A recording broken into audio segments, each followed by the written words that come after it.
Yo, yo, yo.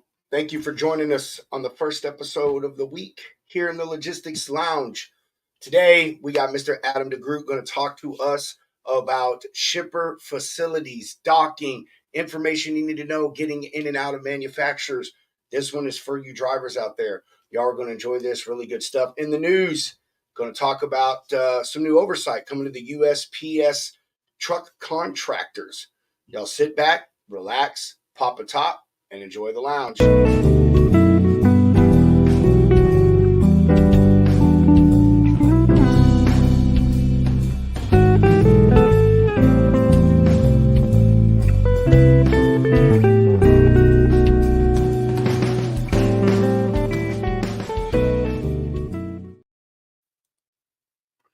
Mr. telling Brand, you, this Steven guy is a problem. He is a dude. I can't wait till you meet him, man. He is. I don't know how he's allowed in public. All right, that's all I'm saying. Much less behind the wheel of a truck. Like, I honestly, I could believe that, man. Just in texting and talking to him on the phone, I wonder how many therapists have actually quit the profession after talking to this man. man, I don't know. I need one after talking to him. Now I get to see him again this weekend for 2 days now. Oh man, dude, you're gonna reach your limit for the year after this weekend. It's something, man. I don't know. I might have to just give me some little earplugs or something, but Uh, it'll be a good time. Steve, we're just giving you shit, man. We love you, brother. You're being absolutely amazing to us, man. All this help that you're giving us behind the scenes, dude. So freaking really, really appreciate it. I want to say he tried getting me to go to Searcy, Arkansas, like this weekend or next weekend. He just out of nowhere texted me. He's I like, told him to "Hey, Rob, call you on that. I was like, yeah, it's about time Rob does something. how close?" He said, "How close are you to Searcy, Arkansas?" And I was like, "I don't know, probably like 9 hours." And I looked it up, and it was 8. And he's like, "Yeah, that's a little too far." I was like, "Yeah, it is a little too far." Yeah, whatever. That's right, man. We can't keep up with you, man. You must like put an entire can of Zen in your mouth all at one time, dude. Like I'm telling you, that's the Man, only on way the I can. Marble Reds, man, on them cowboy killers. Great All change. righty. We're going to actually, yeah, we'll get the sponsor, and then we'll talk about days and stuff like that. So sponsor break, paying them bills.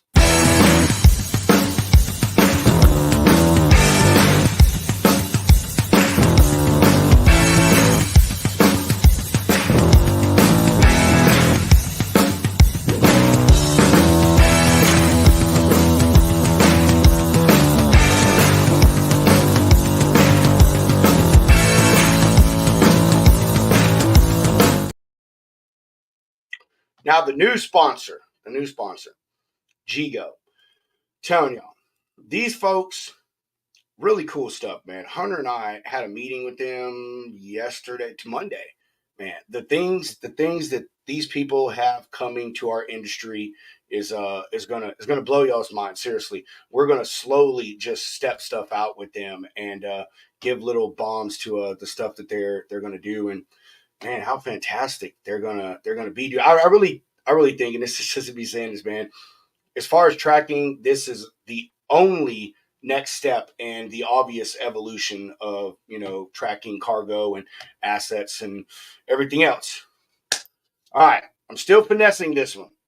This is version number 2. I'm actually working on version number 3 because I still don't like this one. So bear with me. I have to, as Hunter said the other day, I have to properly loungeify them. So, Chiga.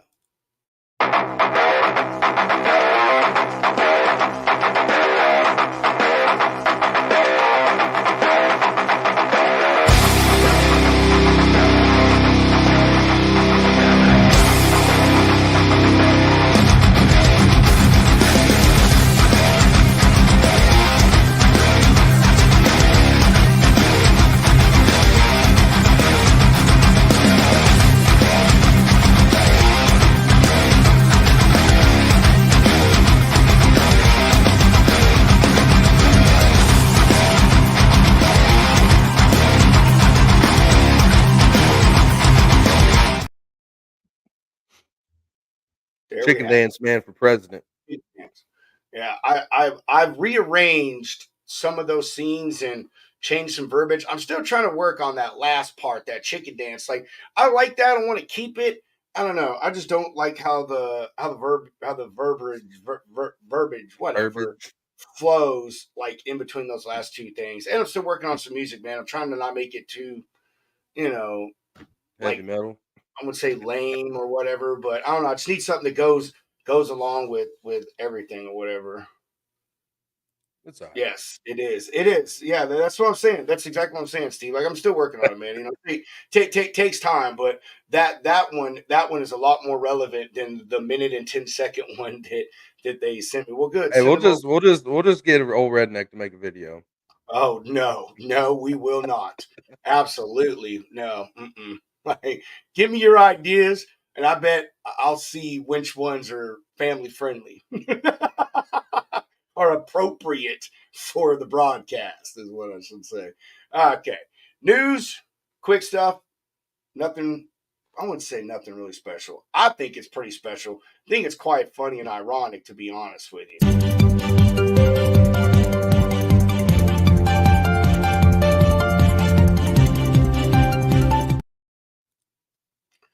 All right. I said ironic, not the term I was looking for, but, sometimes words just come out and you misplace them, in your sentences. So, anyway. Bill that was passed by the U.S. House last week will require that the USPS to step up their oversight on their trucking contractors. The bill was introduced by Representative Gary Conley, Democrat from Virginia, and co-sponsored by Representative James Comer, Republican, from Kentucky. The bill, which is dubbed, I love this, the Mail Traffic and Mail, MAIL, not like the sex or gender. I just want to point that out. Mail Traffic Death Reporting Act will require USPS to collect, track, and publicly report information related to deaths and injuries that result from crashes involving their contractors.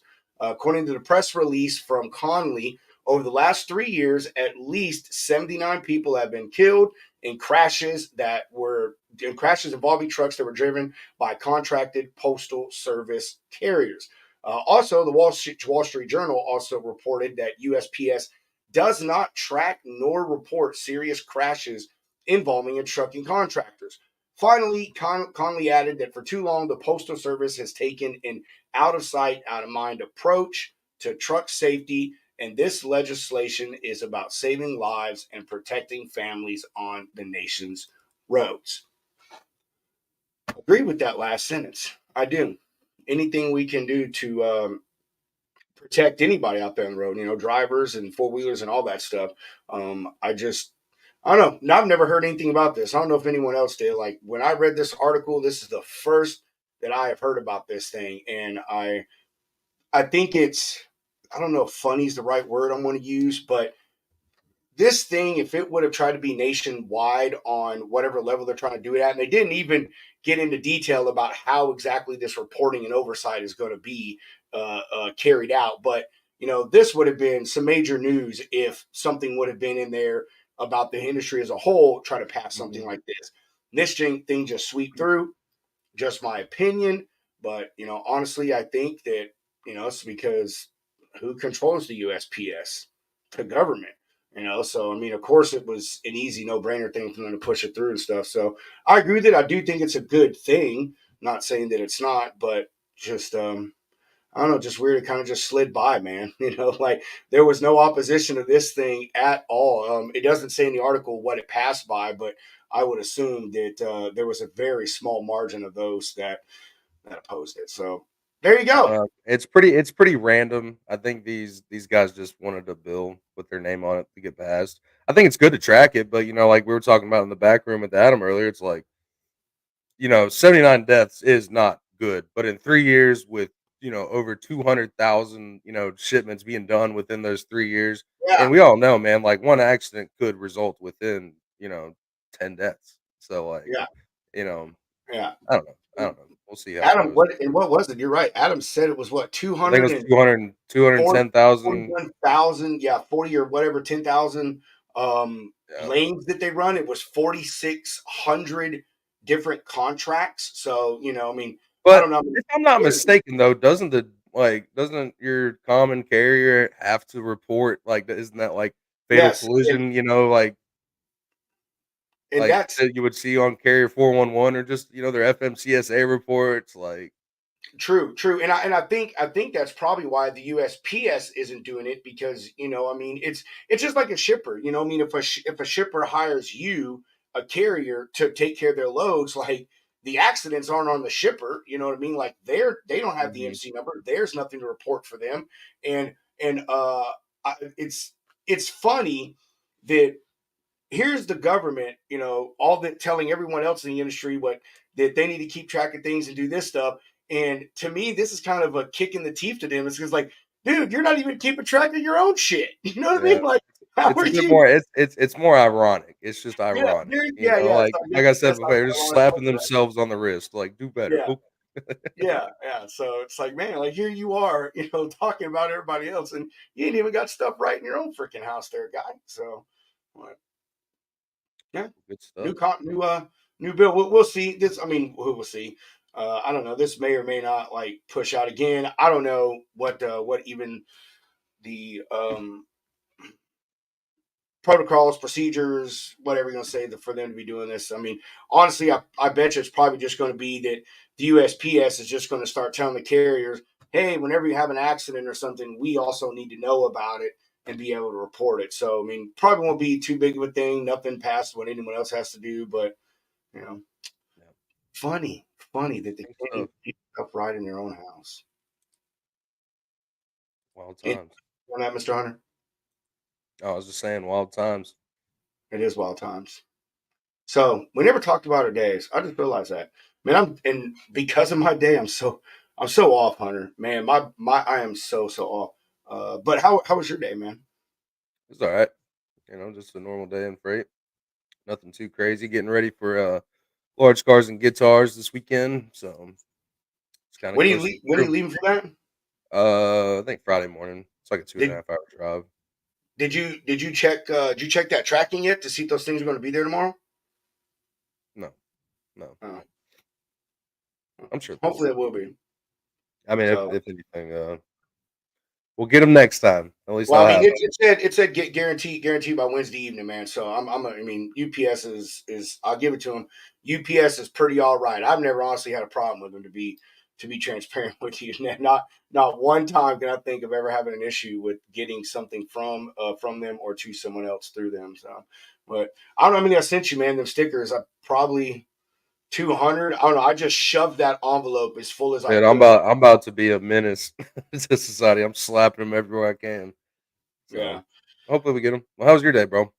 I mean, it sucked, bro. I lost my biggest shipper today over a fucking $8,000 claim.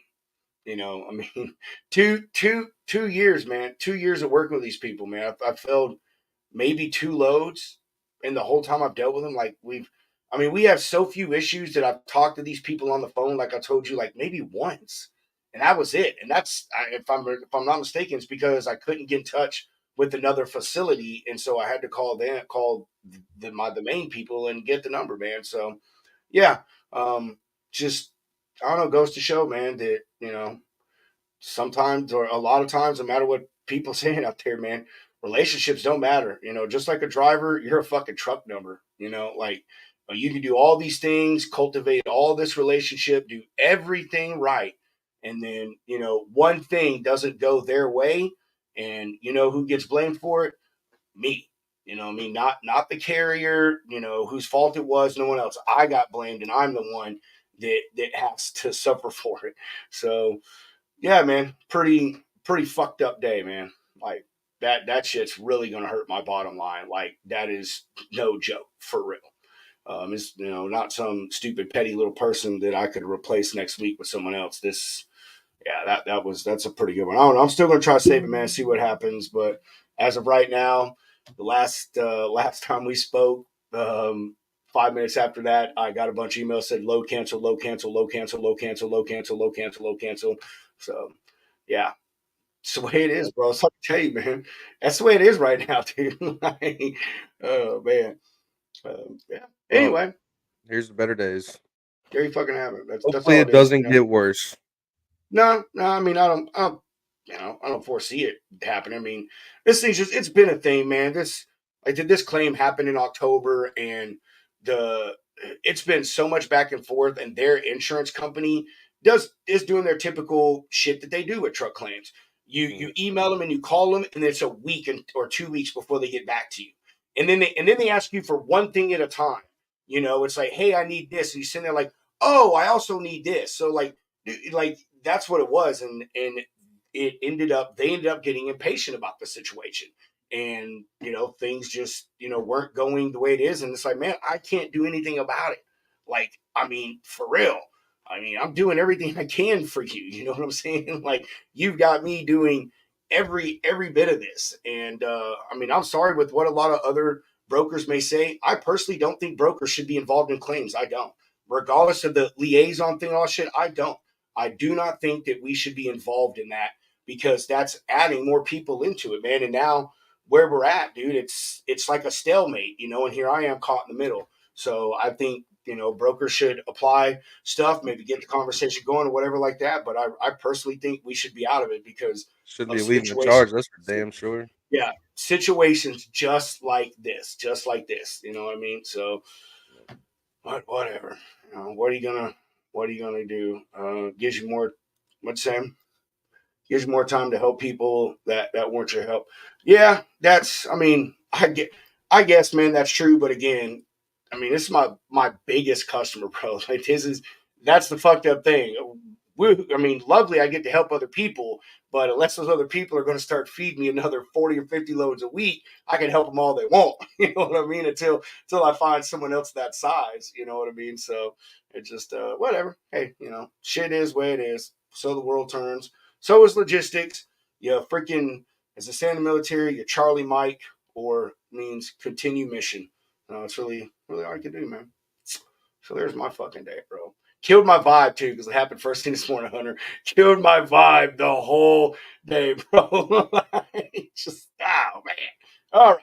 Let's get it picked back up, man. Let's get Yeah, we are, man. We are. It's all right, man. It's all right. I'm just, whatever. I didn't honestly. I never even really got super mad about it. Maybe I'll get mad about it like at the end of the month when I see my report. that's that's the day I'm gonna come on the show and I'm like, fuck this thing, But all right. Without making y'all wait any longer, we know you do not come here to look at Hunter and mine's faces, so we're gonna go ahead and bring bring on bring on this lovely gentleman. Talk about a really great platform that they're improving, and we hope to help them get it out there to the masses a little more. So, without making you wait, Adam Degroot with Doc 411. Come on.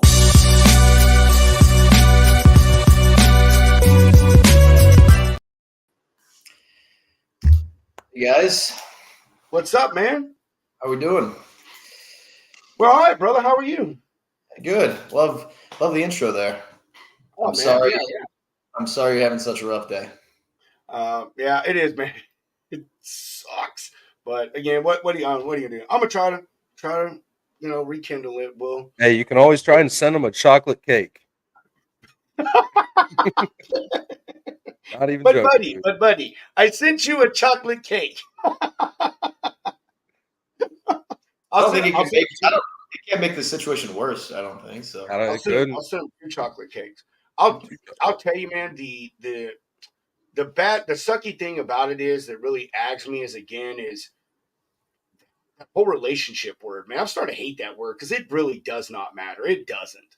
I mean, yeah, I've got some good ones, but honestly, those are like smaller customers, and they're the most faithful, man. These large people, and this customer is like they're at almost $1 billion a year company, dude, and they're of the frame of mind that man, I'll have someone to replace you in 10 minutes. They could go their email right now and find someone to step into my shoes. You know what I mean? And so that's the thing that really hurts. Like I said, man, two years, and I mean, I pulled out of 3 different facilities for these people, and man, this is the first issue we've ever had. And again, man, $1 billion company, and all of this over $8,000 in freight. Yep. I know, it's like, oh, but it's freight. And it's like, yeah, but it's $8,000. Yep. $8,000, bro. And You know? it's salt. And it's salt, dude. Salt's freaking everywhere. I was going to ask. I mean, we don't have to dive into it, but I'm just curious what the cargo was. So Yeah. I mean, I won't mention the name or Yeah. anything. You know what I mean? And I'm not. Yeah. You know, I mean, I understand that's their business model. Hey, it is what it is. It's just, whatever, dude. That's the other kick in the teeth. Is it's like, man, $8,000? Are you serious? Like most people's washer and dryer is $8,000. You know what I mean? Like at this point, you know what I mean? It's like, come on, man. What are you talking about? Like that's a fridge and a dishwasher in today's economy. You know. This market, though, I mean, everyone's kind of getting short term. Like everyone's kind of, and it's funny you mentioned that, the relationship thing, because that's what we would talk for. One really focus on is like, as facilities, as shippers, like the term shipper of choice. You want to set yourself apart from the crowd, and you want to kind of go above and beyond. And when freight's cheap, that sometimes isn't as big of a priority for people. But everybody knows too, that's been in this business long enough. It always comes around. Like everyone always knows, what's the saying? Like, be nice to the people on your way up, because they're going to be the people you meet on your way down too. So it's just like that kind of, it's constant reminders of that fact, Yeah, I'm with you, man. I am, and I don't know. Again, man. I don't know. I just it doesn't just jive with me, dude. It just doesn't make sense, man. You know, I mean, I get it. You're mad. You're upset. It's not going the way that you thought. You know what I mean? But like, you don't even. They're so aggravated and frustrated with how long it's taken. Like how it is, man. When you get mad, and frustrated, you get blinded a little bit. You know what I mean? And you're like, oh, it's taking this long. I better get the result that I'm expecting. And then when you don't, like even if which I did, provided a solution, they just stopped replying back and then canceled all my freight. And so, it's just yeah. And the relationship thing, dude, it is like, and that's why I said this before on the show. Like everyone talks about that, and honestly, Dale just said it, man. It is really a one way street. Loyalty is with a lot of people in this industry on all sides, carriers, brokers, man, a lot more so, a lot of shippers these days. And I get that too, man. I call this shippers revenge. They got taken advantage of wholeheartedly during COVID. And now that things have changed, man, they're being picky, man. They're being choosy. They know they're in control. So any little thing that they don't like with you, or any little mistake that that could very well be the end of it. And not all people. I mean, not all. Like I said, a majority of my customers are small places, man. Very few people operation, and they're just the greatest people, man. They're extremely loyal, because all they want to know is that you're trying to save them money. The trucks and stuff are on time, and that's it. You know what I mean? And even sometimes, and they're the more flexible when it comes to rates. Like when lanes fluctuate, man, with them people, as long as you're able to provide data and say, hey, here's how this is going, man. It's going to take another extra couple $100. But man, come like November, October, dude, rates are going to go down a little bit, so you're going to get a lot of that money back. But whatever. Here's what it is. Yep. Yeah. I feel like I was gonna suggest like hit them up, let them cool off next day or two, and like throw out a payment plan or something. Oh, that's the thing is they said we need this taken care of by this Friday. And it's like 12-month payment plan or something to work it dude, off. It's honestly, here's the simplicity of it, bro. This is how simple it is. So they were approved at a 50% value of the load from the insurer or the insurance agency. That's was like $4,000, 4,400, whatever it is. And I told him, I said, hey, look, man, I said, we can't cut you a check, because that's just not how this works. You know what I mean? Like, you can't not get what you want and then expect me to just hand over the money for it. That's not the way it works. But I said, hey, look, I said, we'll do a credit thing. I was like, I do like, 20 loads for you a month at minimum. We'll put that $4,000 in the back burner. The average load for you I do is over $1,000. So what? I'll do 4 loads. You know what I mean? Will it suck? Yeah, but I'll do four or five loads, man. Bam. We'll get this out of the way. You'll get free shipments out of me, and I'll get to retain you as a customer, and everybody's happy, and we could just go back to business as usual. But whatever. So Yeah. it's easy. That's the thing, bro. That's the thing with a lot about this shit is like the solution is very, very simple. Just people complicate it.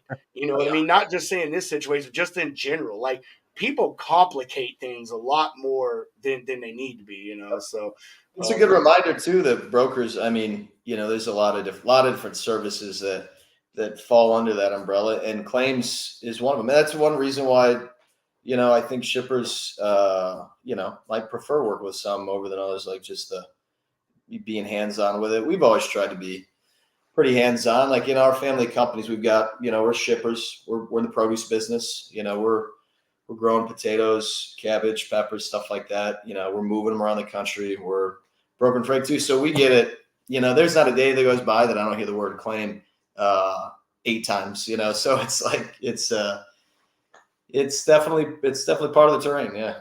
It's part of business, man. It's part of business. Pedro, you're on mute, brother. He's screaming back there. All I said, no. Dude, I do it so I don't interrupt is what I do. And I just forget that I'm on fucking mute. Anyhow, we've talked long enough about this crazy BS, whatever. So who is Adam Degroot and what is Doc 411? Yeah. How much time we got? Dude, go, bro. Hey, I told you, go. Just go. 1 minute. A little bit about myself, and I'll kind of start at the beginning. I grew up in Central Illinois. My family's operated a vegetable and grain farm an hour and a half south of Chicago in St. Anne, Illinois. For my brothers and I run it now, but yeah, we're 3rd, 4th generation, maybe 5th. I don't know. We don't know who got into the farming business, but it was a while back. And we're unique in Illinois because it's mostly corn and beans. It's mostly grain farms. But there's a handful of specialty crop producers, so vegetable growers. So we're growing potatoes, like I said, cabbage, peppers, some squash varieties, and we predominantly focus on processing markets. So we're selling, to companies that make soup, that make mashed potatoes, potato salad, like those kind of places. So it's a cheap commodity, like potatoes for processing in the food world. It might be one of the cheapest, by the pound. So from a young age, I've had that kind of, just familiarity with, like, freight costs matter. When you're shipping a cheap commodity across the country, transportation costs are a pretty high percentage of our delivered costs to customers. So grew up in that business, in that family business, went to Loyola University in Chicago, graduated in 2010, and I came back and I took over the vegetable sales piece of the family farm.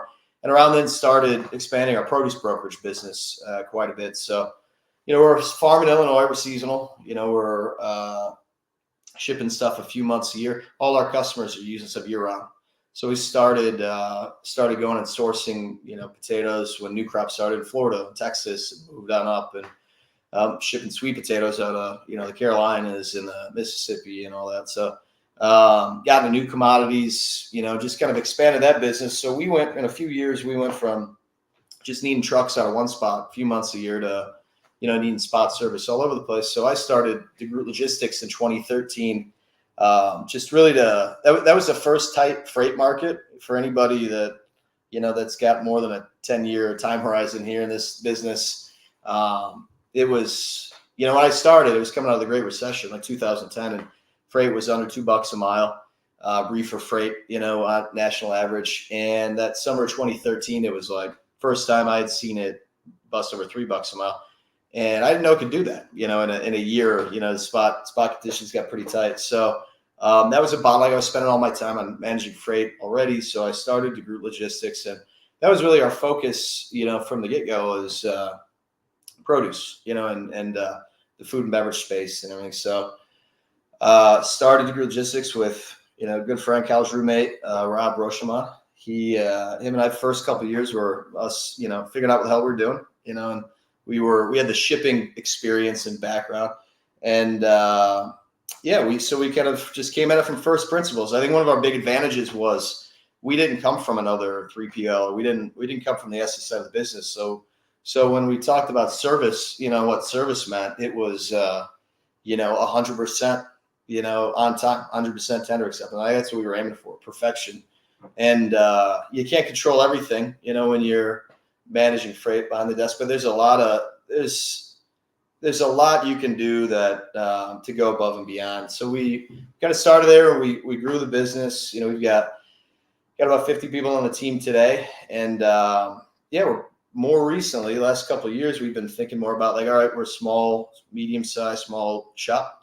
How can we, punch above our weight class on the service side, and how can we, we really feel strongly that everyone talks, about, treating carriers like customers. And the reason that's even like a saying is because, like, nobody does it, or else they'd be saying they treat customers like carriers, So we really, we understand long term, like, it's not just carrier relationships, driver relationships, and those lanes, the business where you can achieve the highest level of service. It's not just about, having it priced right, know anything about it. It's having the same guy pick up and deliver, do it over and over.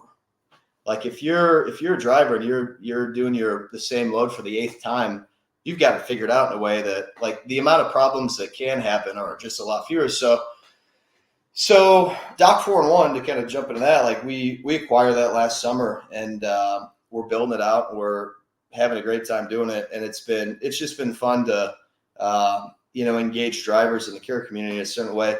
And it's across the board. That's what we're hearing. It's like, everybody does this. We were talking before the show, like, everyone takes notes and kind of how they internally at every company, track that kind of, like, facility details, like what to do. But there's no kind of system of record for that. So that's really what we're all about, is all this information about every facility in the country is in the head of drivers right now, and it's in, TMS systems and everywhere, but it's all siloed off and spread out. So we really want to crowdsource it and aggregate it, and, just really empower drivers. And there's a lot of different benefits. There's a lot of different ways we can have an impact.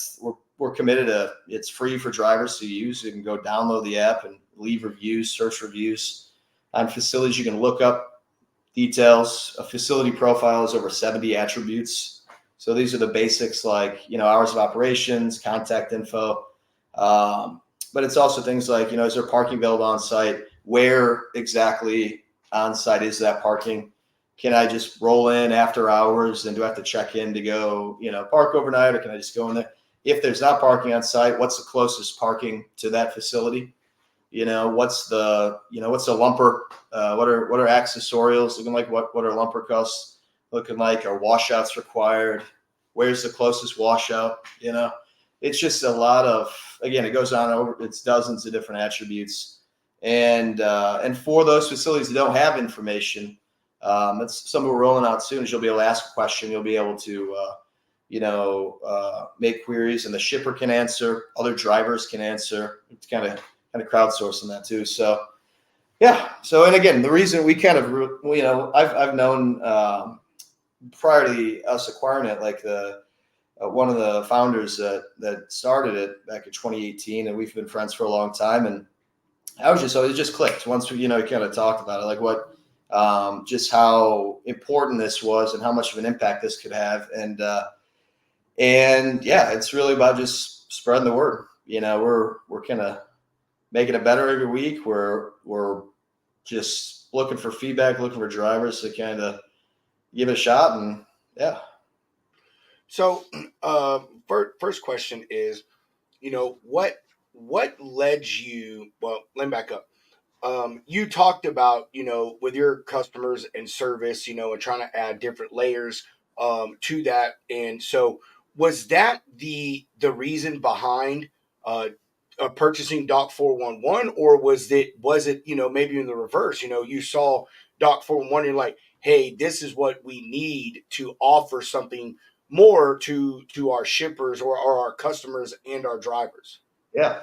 No, yeah, great question. We really, think all the time about how can we improve our service? And one of those, one of the ways you can do that with carriers, with customers, is just better information, just getting the information to drivers when they need it. So it's just, if everybody does that in a silo, you can only do so much. And that's really what inspired that. It's about crowdsourcing all this information. So the goal is that, if you're a new driver, your first year, and you're just, the kind of mistakes that you'll make in not knowing how to navigate facilities or go, like, we're trying to level those guys up faster by being able to access this tool. It's got all this information about facilities too. So, I think there wasn't necessarily that's why we did it. I think we, from one perspective, starting off as a potato farm, I've always looked at my kind of, business career, whatever you want to call it, the last 15 years is like, it's almost like the evolution of man, where we started with like what might be the, least sexy business model imaginable, a potato farm. It doesn't get, you're not going to read like Harvard Business Review case studies about, potato farm. It's not this brilliant innovation, but I feel strongly, and our team does too, that you can execute an idea like that really well and make money and have a great business. So we kind of moved into the produce brokerage or logistics space as a way to gain efficiencies and just kind of build a better business there. So that's kind of why we moved into the tech space as well. We just want to kind of, just family of companies. Some we're proud of. There's no outside investment. We're funding all this stuff. We're bootstrapping it ourselves.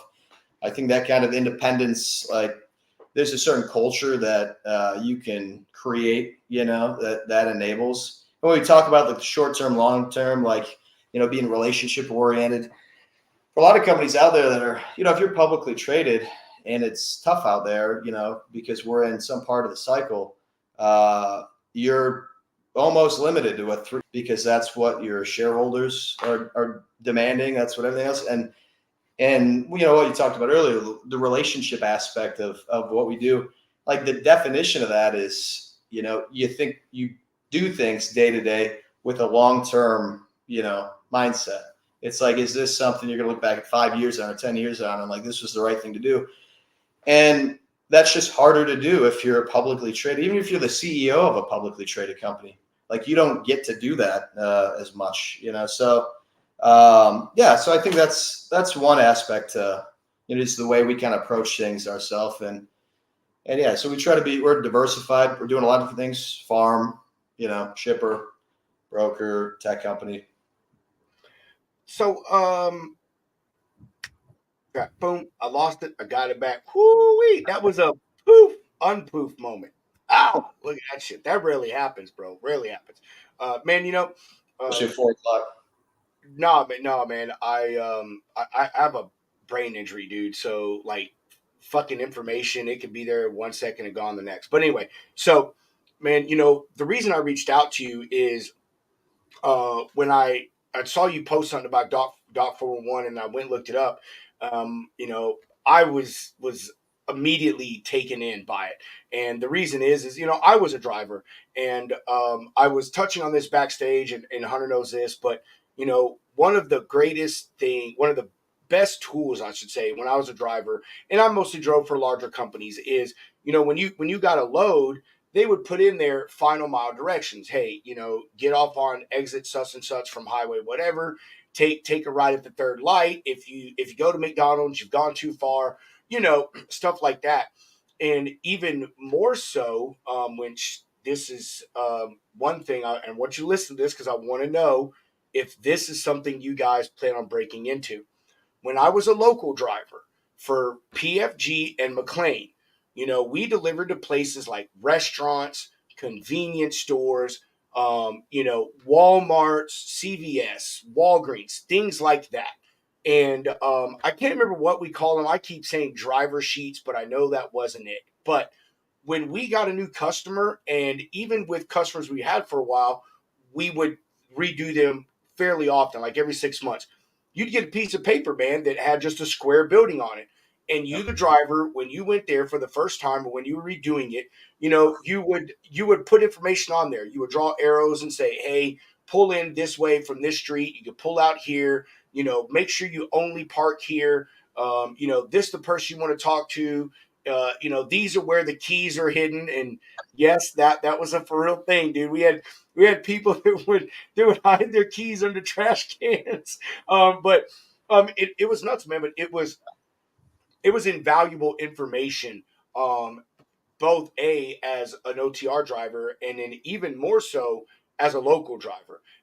So, that being said, have you thought about going in that direction as far as like even allowing, local drivers, local companies to go on there and put information in about smaller facilities that like they may deliver to?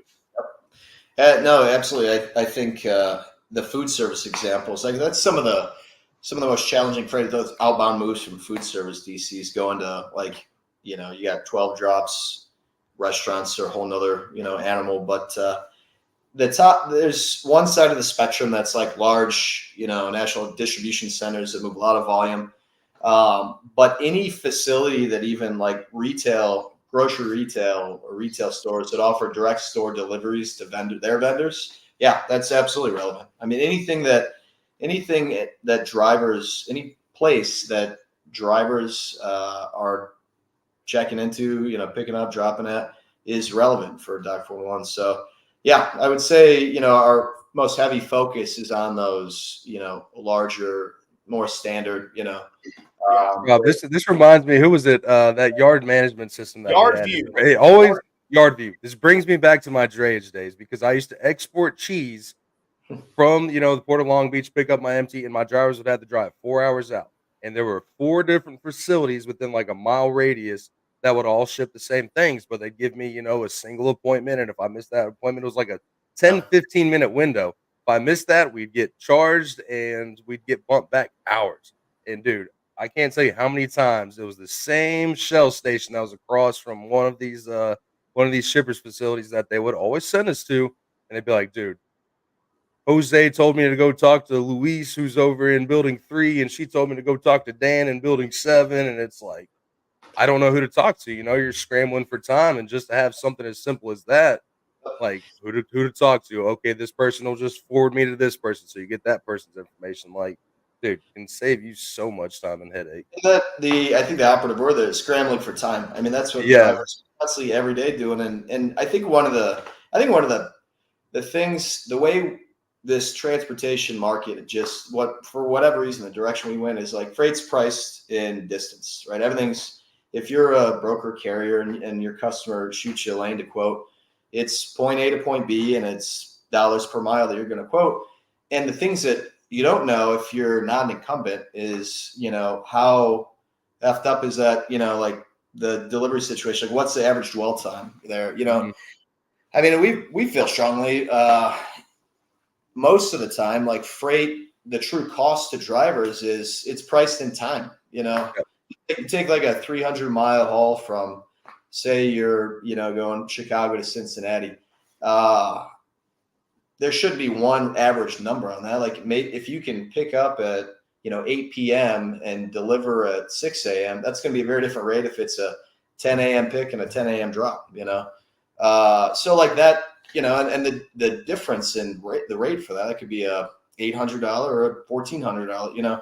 So I think effective brokers and carriers understand that the nuances and how that like scheduling works and pricing and all that. But that's the big thing that's never known is what's dwell time. Like how is this facility score? What are the experiences here? There's a lot of attributes that are like, there's basics like can minors check in here? Like, can I bring a dog here? Like, are there like one of the attributes is like, do I have to wear closed toe shoes or like, things like that are like, might sound minor, but you'd be surprised how many trucks get rejected. Oh, dude, PPE. Like I used to do some deliveries to prisons, and Yeah. you couldn't wear blue jeans. You couldn't wear like certain style shirts. Like you had to wear khakis, like closed-toed shoes, like like all kinds of crazy shit. And you would never know unless you ask those questions. Some of Yeah. them will let you know, but I can't tell you There's how many times the shipper doesn't know shit about what's going on at the receiver. They're like, "Oh, you got to make an appointment." I call them up, and they're like, "No, just bring the truck in here. I'm waiting." There's there's a situation. There was a driver the other day. We heard a story where it's racing to hit the 4 p.m. cutoff, picking up at a port in the East Coast, and they're rolling in like 3:45 something, and they've got their kid who's 13 years old in the truck with them, and it's port facilities. It's TSA that governs those. Like minors can't go into ports. Yeah. So you're not going to drop your kid off at a truck stop and go come back and get him. So they had to drop the load. It's Friday. Like it's somebody not getting their, pineapples on Monday, basically. Like that's so it's those kind of thing, like that kind of basic information that isn't really cataloged anywhere. So You're talking about ports too, man. If that was the last free day, that's a few $100 right there, if not 1,000, man. That's dang. So the fines, so like when people are, you're bidding freight, like nobody typically accessorials, kind of unaware of that. Like we have a ability for shippers to be able to put in that what their pay schedules are for layover detention, and not everybody wants to do that for great reasons, but some do, and I think that's a fiercely debated topic. Detention layover pay, like there's a lot of shippers that pay above average rates on that, and like how much of that gets back to drivers is it's not 100 cents on the dollar, that's for sure. So that's something that we just a transparency in the supply chain is something that we're just trying to increase. So we are anti-transparency. All right, no transparency. Okay. I don't want to go down the path that I think go down. No, man. It's just a funny thing. That word, that fucking word is the second most popular word in the English language when it comes to logistics, and it is. The first one is relationship. The second one is transparency. Every fucking body wants transparency. They don't know. There ain't no relationships around here. It's just freight with benefits. Yeah, they don't know what they're gonna do with that transparency, but by gosh darn it, they want it. You know what I mean? Like, we don't know what it's going to help, but we have to have it. Anyway, no, I'm just kidding. So, hey man, first off, can a carrier add a shipper, or does the facility already have to be or I should say even receiver? Can a carrier add a facility or a stop, or does it already have to be on the platform? Yeah, so we have a lot of locations, in the system. There's a lot. There's hundreds of thousands. We have some data on over 300,000 locations. We kind of estimate there's probably around 1.2 to 1.5 million facilities out there. Short answer, no, it doesn't need to be in there already. Just the act of searching an address kind of enters into a queue, and then our team is kind of building out new locations all the time. So you're able to leave reviews on facilities that don't have a profile. If you search anything, there'll be an option where it's like, don't see the one you're looking for, and you can leave a review that way. And something like I said, we're rolling. So now it's like drivers can go download the app, sign up and leave reviews, search facilities. And like I said, searching for those or leaving reviews, it kind of starts a process where we start reaching out to those facilities. We'll reach out to drivers and kind of get clarity on what they're looking for. I think that's something you're going to see over the next couple of weeks is functionality around being able to ask specific questions about a facility. And again, that can be answered those questions will be answered by the Doc11 team, by the shippers themselves, by other drivers. We're going to kind of build, in some ways you can look at some of this, what drivers use it for as the frequently asked questions at facilities. So I'm sharing this just because it's down there in Statesboro, Georgia. Go Eagles! But this is pretty nifty. So got your hours of schedule or regular hours right here. It's all open. Directions. Check in. You just go to the ship office. No lumper needed. And that's someone call out. If you Google that address, it's gonna drop that pin in the middle of the parcel. That you're in the middle of the building. And our map centers on the addresses are associated with the driveway entrance where trucks will pull into. So that's I think that's something. And the driver welcome center, that's a lot of times drivers don't know large facilities like where the exact spot you need to go to check in is. So I think that, that's one thing. You think about the things that driver goes from, it's 2 a.m. They see the building, like it's not clearly, the signage isn't clear on where exactly to go. You could lose half an hour on, Right. trying to find out. This was actually going to partially answers my next question. So, I see, this map here of what y'all are generating. But adding a new facility, is the driver able to generate this, or how do y'all figure out, hey, this is exactly where you need to check in, this point, this driveway, is that based on your research or feedback from the shipper, the driver, or facility, Yeah. the driver? Shippers. It's where there's specific, information to put out there. It's today it's generated from shipper information. We're gleaning that from talking to them, reaching out to them, like communicating with them. Something that you'll again see in short order is drivers being able to put out information there too. So we're gonna develop. Yep, that's something we're building. What we're gonna call an elite driver program, where you're gonna be able. There's gonna be some score associated with that, but there's gonna be some incentive to go out updating that information. So each of these 72 attributes, you'll be able to go put your your input on it. And you can do that now in reviews that are just and reviews are not like I love that one. Guns allowed. Oh, I love that one. You like guns on it? No. That's my favorite one. That's the most important. That's the most important one right there on all that list. you can use your imagination how that would Oh, I know. Hey, you know what they say, man. The rules are only made because some idiot made it to where the rule had to be made. You know what I mean? no doubt, no doubt. Uh, Taken. So are drivers or even facilities, are they able to upload like pictures? Say um mean, hey, I saw that restroom thing. Say you're there at the facility, and yeah, it's got restrooms, but maybe it's not signage, and someone could take a picture of, say, hey, here's the restroom, it's by dock 15, or Yeah. this driveway, it's small, take a picture of it or whatever. Like, can you upload photos to it at all? Yeah, absolutely. Yeah, I mean, drivers can, and they're building the profiles, and facilities are able to upload information like that. Yeah, through reviews, drivers can. That's definitely, yeah, and So, yeah. Mhm. oh, no, go on. Oh, good.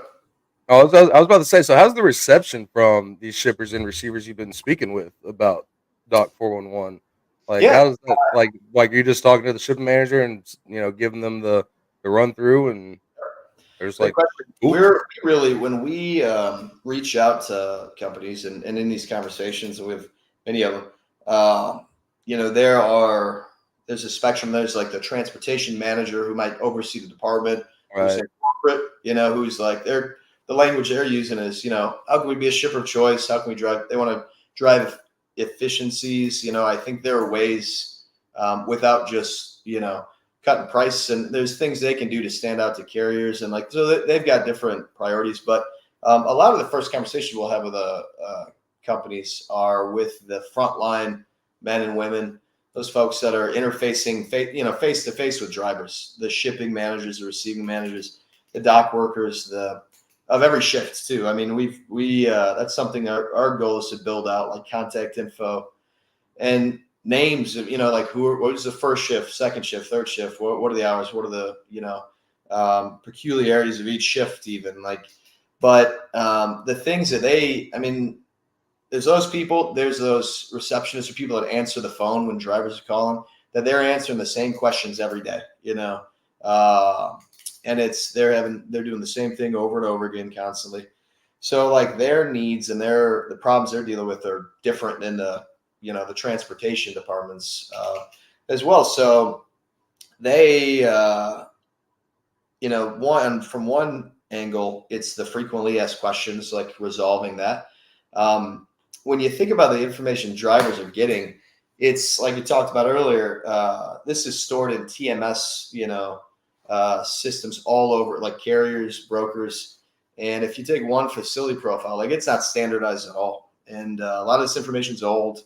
Stuff changes all the time. Like facilities are able to update their, current conditions. And if they're weather related or construction related, there's all sorts of things that might affect that. So it just gives them a little more control and getting that information out to drivers. And yeah, that's something that they're very different conversations on both ends of the spectrum. But no, the reception's been solid. Like, I think they are like they would love to have for every driver that rolled in the facility and know everything about it. Like, that's, just they deal with a lot of crap. A lot of delays come from that not being readily available. I think to talk about a specific, requirement on, it's not necessarily facility look, it's more like freight specific, but we move just coming from the produce world, the protein world, like washouts are a big topic.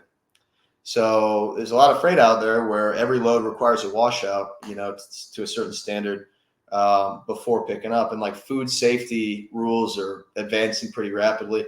So it happens all the time. Trucks roll in without getting one. And it's a frustration to a lot of facilities that, they might have trucks checking in on time, but if 2% of your trucks don't have a washout ready, they've got to go 30 miles away to the Blue Beacon, somewhere, wait in line for 2 hours. And it's like a 5-hour turnaround by the time they get back. And it just, these problems cascade, so it's a simple if a driver consults, if a broker, if a carrier, usually when problems like that happen, it's not because one person screwed up somewhere. It's because 2 or 3 or 4 people, just slipped up some minor thing, maybe some piece of information wasn't clearly visible or whatever. So, I mean, that's one thing. That's for certain industries, a lot of excitement, positive feedback around, like, these facility managers know where the closest washouts are. That's something they've kind of built out, is they're able to add points of interest in, and again, crowdsourcing that information that it's very much in their interest to share too. So, what'll be another good one is, I saw one of the things on there that asked if there was on-site parking. We know some people that help with parking. Yeah, maybe I feel like Adam knows him. Yeah. Talk to them, man, and get their location. Hey, you can park just here. Did, last week, I think 10 days ago, we did. If we're talking about, dude, yeah, they're awesome. I'm sure. Hopefully, we're talking about the same ones. Oh, Mr. Evan over there. Great guy, great team. I'm pissed I didn't win the 3-barrel shotgun at Matt's, but dude. I never saw who won that. No, they said it. Hunter did a video on it. Oh, did he? Yeah. Dang, dude, even that truck show I was at this past week, and there was a raffle, and I had no idea. I was just like, all right, I just see like a couple of Alabama and Auburn signs out there, and then next thing you know, they're giving away a freaking Mossberg, and I was like, dude, I'll spend money on that. We got there, we kicked off a partnership with those guys. Excited about it. All of their locations will be available on profiles when you're looking up facilities, and that's awesome. We're gonna, the goal later this year, take it a step further, is really start giving shippers the opportunity to, for some of them that might want to join that network too. I don't see why they wouldn't. Yeah, and somebody, I mean, I can speak from experience. Our farm, you got X number of loads to ship out a day. Like, you want them that in the produce world, it's, there aren't, for whatever reason, there's not a lot of appointment setting at pickups at farms. Like, obviously, there's a lot of short, kind of open market spot orders, short-term orders and stuff. And it's weather dependent too. So you're up picking stuff and packing it day of, and can be delays sometimes. So there's a lot of facilities that are first come, first serve, but drivers, if they don't know they can park on site somewhere, like they're gonna go to the most comfortable facility and if it's first come, first serve, 7 to 5, like they might drag in there a little later. And if they knew they could stay on site and there's decent facilities and there's, whatever, like they'd be sleeping there and their truck would be there at 7 a.m., Yep. So it's very much in facility, and that's something we're kind of preaching too. It's not just I think a lot of them understand this, but like it's in facility shipping and receiving managers' interest to input as extensively as possible. Like, hey, what are all these points of interest and amenities, and the parking thing is a big one too. And yeah, a lot of in the produce world, a lot of these places are they're not in metro areas. They're a Yeah, little that's what I was about to say. They're out in the middle of bumfuck, and it's just dirt like, road involved. Go down till you see the bar, till you see the barn with the American flag painted on it. Jimbo is always sitting on his porch in the lawn chair. dude, you You just go, read my go mind. make If you a see left. Jimbo, you done gone too far. You got Yeah, to turn around, but that's you about go 10 make a miles down the left way now. between the barn and Jimbo. If you go past Jimbo, stop and ask Jimbo for directions because he tells people all the time. You're going to see a redneck trucker down at the end of the street. He's going to hop in with you. He'll give you Yeah. directions. Because if you're going there by yourself, it's gonna be some problems. Doc 101 would have Jimbo's number on it for sure. Yeah, dude. Oh man. Hey, my final question is, this whole conversation's really been circled around carriers and facilities, shippers or receivers, customers, whatever you want to call them. What about us as brokers? You know, are we able, and I'm sure that it's a yes, but are we able to download this or have access to this site?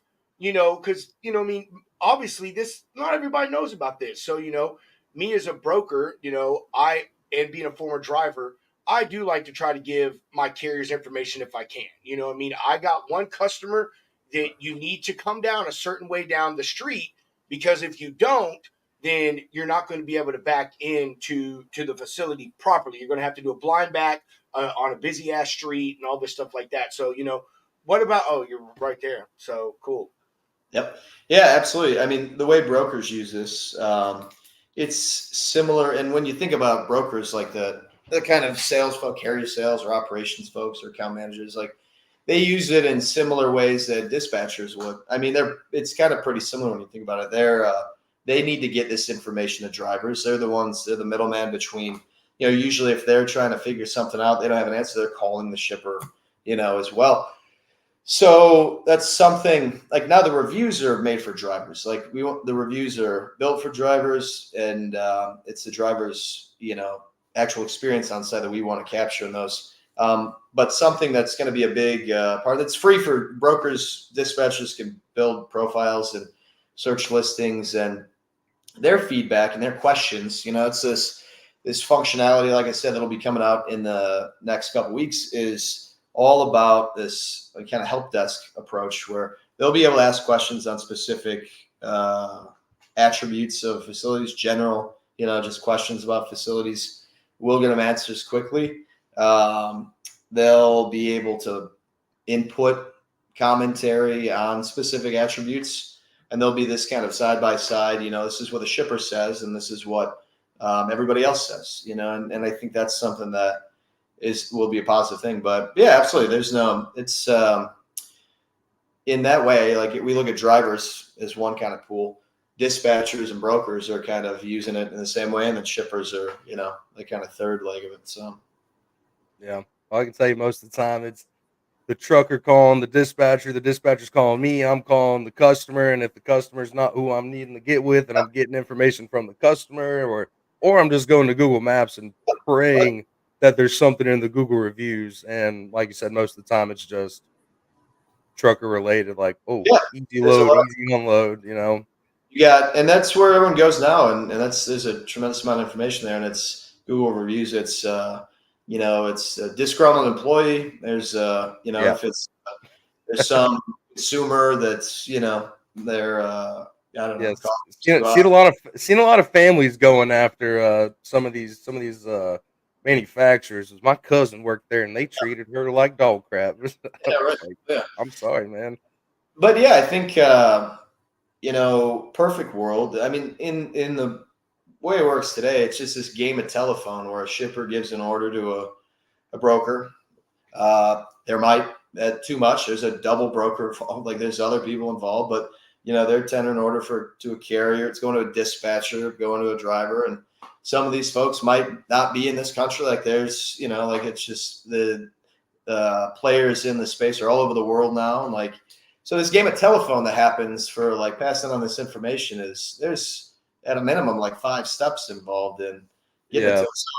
And it's old data that's, we have a lot of broker partners who were, we work to clean up a lot of that location data, and we understand all the problems. A lot of brokers get a lot of their orders through EDI from customers, and that's not that's one of the kind of background solutions. We have this concept like global location IDs, where those orders just keep coming in, and there's, if you have several different customers sending you orders picking up at the same facility, that's just creating duplicates upon duplicates. And when notes get updated in a broker system, they're getting updated on one account record. There might be 7 for that, So it's just built with precise information consistency is the last thing in mind. Just the way our whole national, transportation economies. That's just how it's worked. It's fast. Everything happens pretty fast, and you can, there's a lot of technology that gets things around, but it's not really set up in a way where it's thinking about like, does the driver have what he needs to do a job on this? So I think that's just a general theme of everything lately in the trucking world is like drivers, they just get, they're the bottom of the hill too many times in terms of, everybody knows which way ship flows too. And then we're trying to turn that around. Like, I think that's really, I think we see us going to a world where you look at a lot of the tech and tools that are coming out, like it's democratizing, freight. And I think one of the things that surprised people in this market too is like how, the number of smaller carriers, and owner ops that have been able to persist and kind of fight through it is, it's been remarkable too. So we want to be part of that trend too, just tools that can make those smaller carriers, have an upper hand. So. Yeah. Oh, I love it, man. I mean, I'm always an advocate for, you can't have too many tools in your tool belt. You go to build a house, you're not just gonna have a hammer, right? Like you need as many things as possible. And time is money, because I can't tell you how many times, man, it'd be, like you said before, carriers showing up at like 3:45, 4 o'clock. They said they're closing at 3:30. I call my lady, she's been out of the office, for an hour, and I call the receptionist. She's like, well, everybody's gone, but Tina's on the dock. She's got a cell phone, and she'll, help you out, no problem. So, I mean, just being on top of things and having those resources at your fingertips. I mean, that just makes things a lot easier. And as a broker, I want my driver to have that, because I don't want to get that phone call and be worried that, something might go wrong until it's, needs to get to that point. But yeah, a lot of potential, man. And I can definitely see it already shaking. I like it. We like it. It's Yes. pretty freaking awesome, dude. Yes. Pretty awesome. Like seriously, I mean, Appreciate I don't know. Things have come quite a ways from some old white printer paper with a square box on it. When I had to use my hammer and chisel. Yeah. Oh, man. I'm telling you, one of the things that I had forgotten about until we had this conversation today was, like I told Hunter when I was a local guy, I floated, man. I always like to do something different, man. I didn't want to be stuck in the old shit and get bored with it. I like new things. And one of the things that was fucked up is, you'd get your stack of orders for your customers, and then you'd get that stack of papers with all these driver sheets on it, man. And you go through the day and you go to stop, you rip one off, you throw it away. You go to stop, you rip one off, you throw it away. And so, man, this is pretty neat. The fact that you can add things. A driver can add things. We talked about the local deliveries, but also a lot of these uh, people, a lot of these drivers, you may pick up from a huge facility. We'll use Dollar General as an example. You pick up from there, you're not taking it to a damn another Dollar General DC.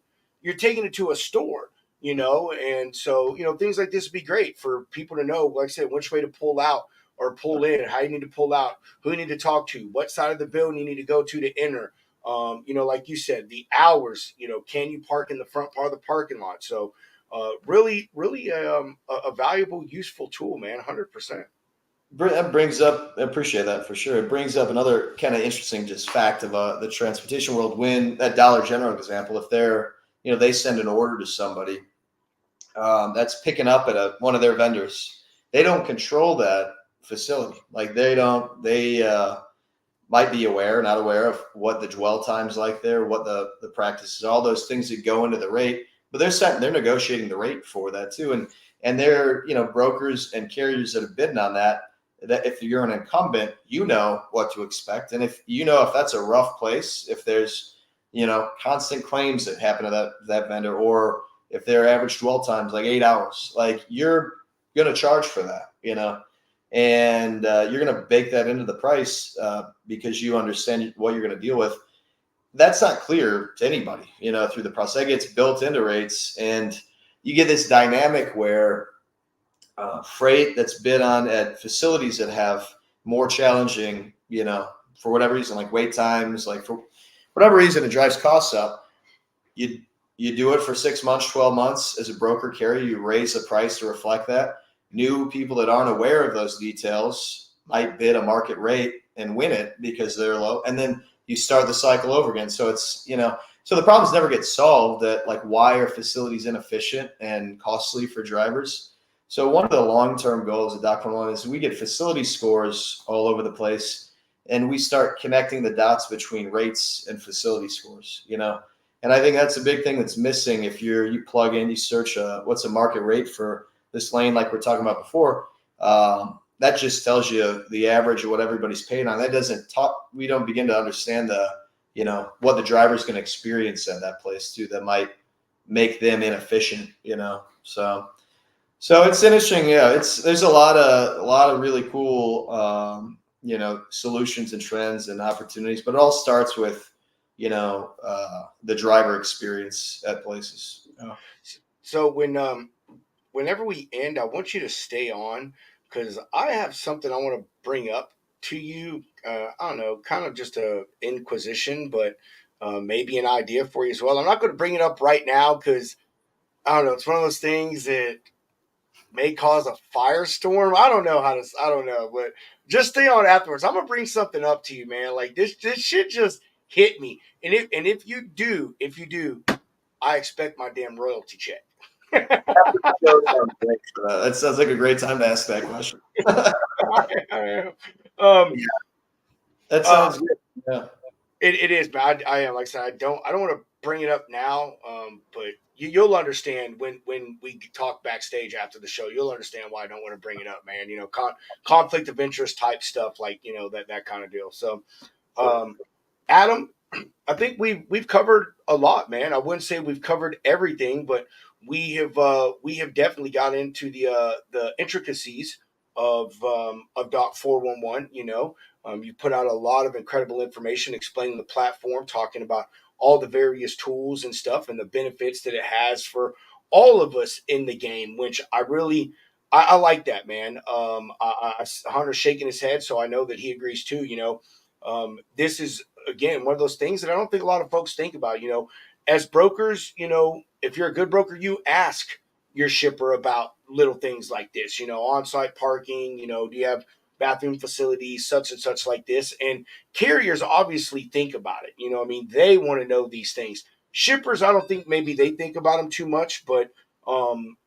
man, like I love this. The idea behind it and the execution that you guys are putting forth with it is it's good, man. It really is. It's definitely going to be something that Hunter and I start using it. And like I told you, man, you know, if you're cool with it, get Hunter and I you know, a little trial membership or something, man. When we I have already people signed up. It's actually oh, for free.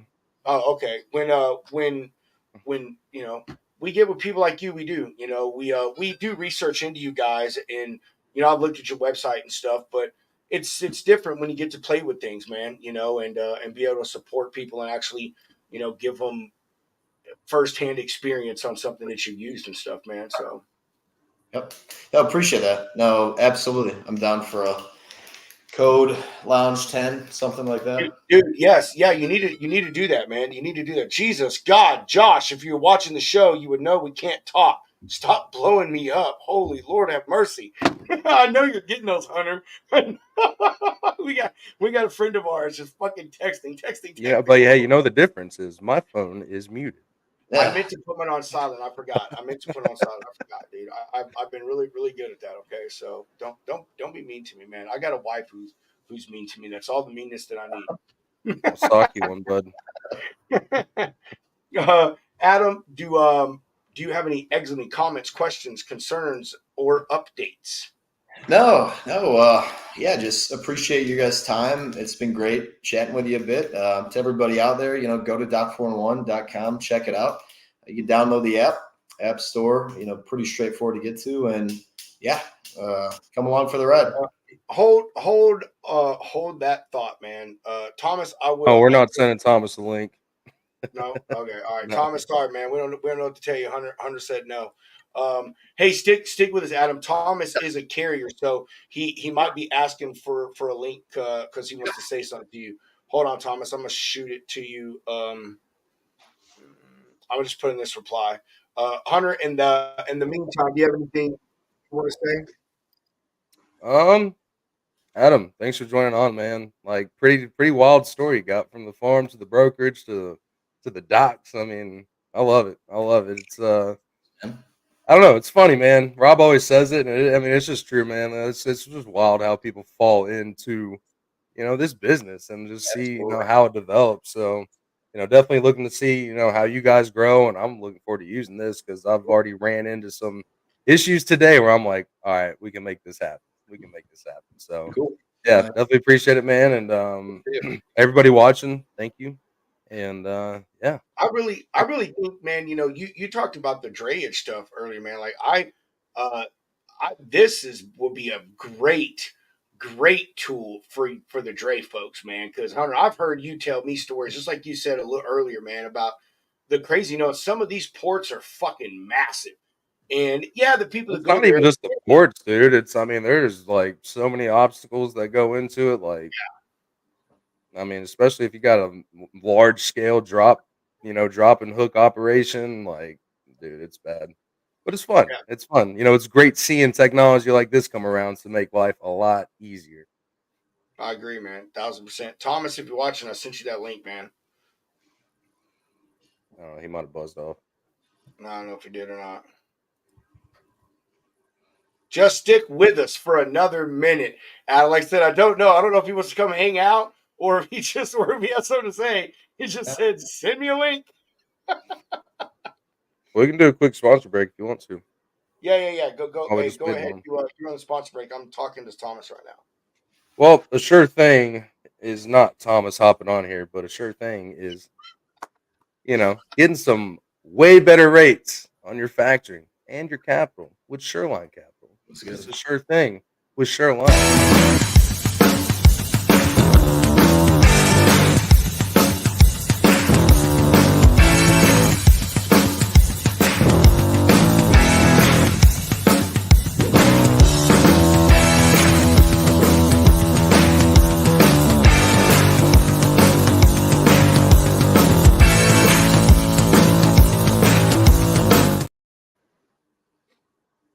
And still don't know where Thomas is, but if he was using the Gigo tracker, we might know where he is.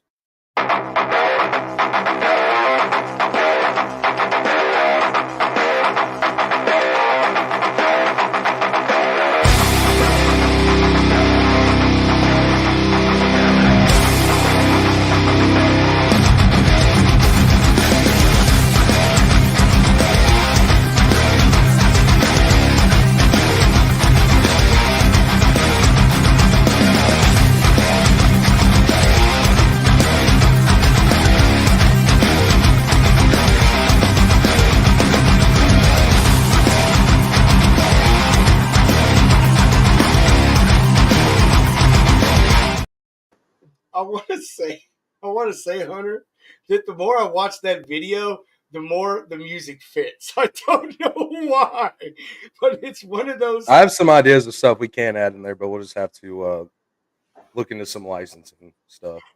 Wow.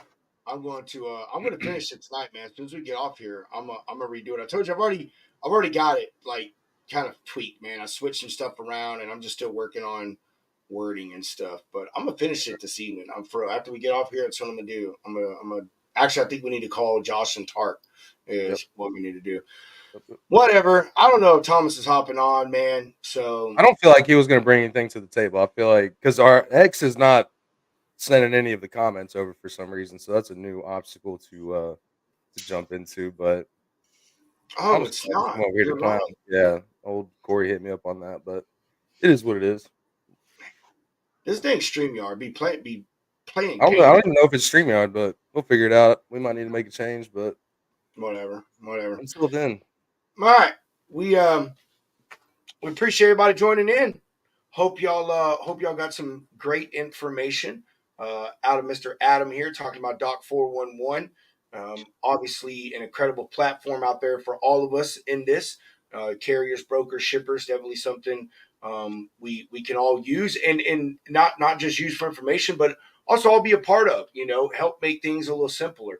Getting in and out of these facilities, they can be a challenge. There's as Hunter said, there's a lot of obstacles in a lot of these places, and being able to navigate those properly and know what to expect with your pickup and your receiving, that'd be a great thing. So thank you for joining us, and as I say, chunk the deuces, Mr. Hound, roll that beautiful bean footage.